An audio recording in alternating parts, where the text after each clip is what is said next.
السلام عليكم ورحمة الله وبركاته. walaaleyga qaaliga waa idin salaamay. waa aragteena u maleynaa sawirka hore aan soo dhigay ee Umu Yaxya waa gabadhii guuleysatay. inta ay ku guuleysatayna waa idin sheegayaa insha Allah. gabdhaha tartamay waxay ahaayeen 3. Umu Yaxya hadda aan sawirkeeda hore idin soo dhigay waxay ku guuleysatay 228 foot ayay heshay. marka ma sha Allah oo saabiya waa guuleysatay 3 gabar ayay waxay ku hogaaminaysay dhibcaha 228. gabadha xigtana waxay ahayd Amiira Nuur official. ayadana waa idin soo dhigi doonaa sawirkeeda. ayadana waxay ku guuleysatay 204 cod. waa xawaa kalama dhacan way istabahayeen laakiin markastaba 2 qof isla guuleystaan qof unba guuleysta. gabadha saddexaad voodka ay heshana wuxuu ahaa 46 waana Umu Anas. marka insha Allah sawiradooda halkaan idin soo dhigayaa dhamaantood. waxaan idin ka codsanayaa inaad channelooda soo daawataan, subscribe iyo like na aad siisaan gabdhaha. insha Allah waa walaalihiin garab istaaga. ta guuleysatay iyo midda ku xigtay iyo midda ku sii xigtaba dhamaantood waa dadaaleen kalama dhicin balse walba qof baa guuleysan lahay. qofka guuleysan lahayna guusha wuu qaaday. marka hambalyaan leeyahay Umu Yaxya, hambalya mar labaad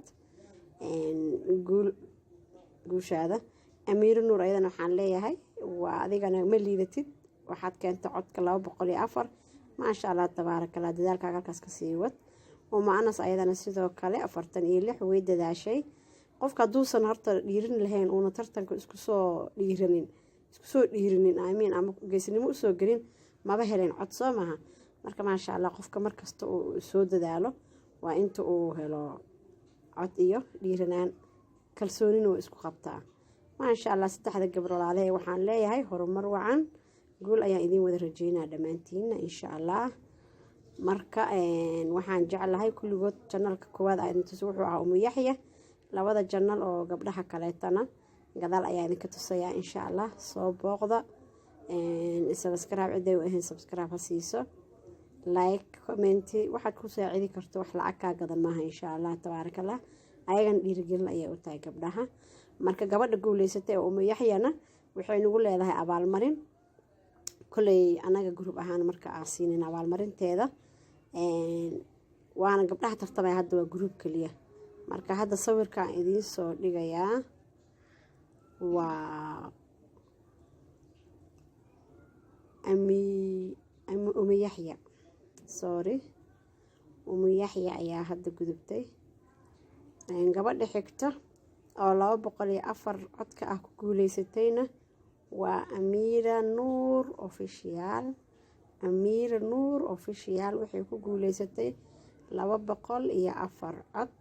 ma sha Allah u saabiya, ma sha Allah. intaas kadib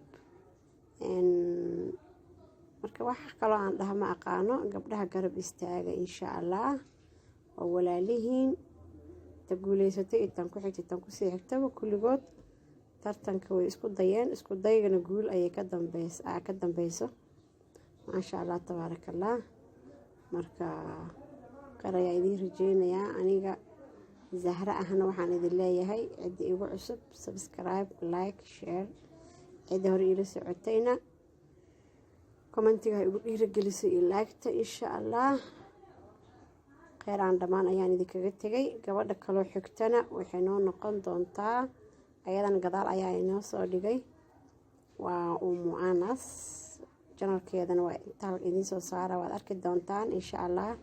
soo booqdo aad ayay u dadaashay. gabadha kale xigto waa Umu Anas cooking and henna. Umu Anas cooking and henna ma sha Allah ayadana way dadaashay. soo booqdo channelkeeda. assalaamu calaykum waraxmatullaahi wabarakaatuh.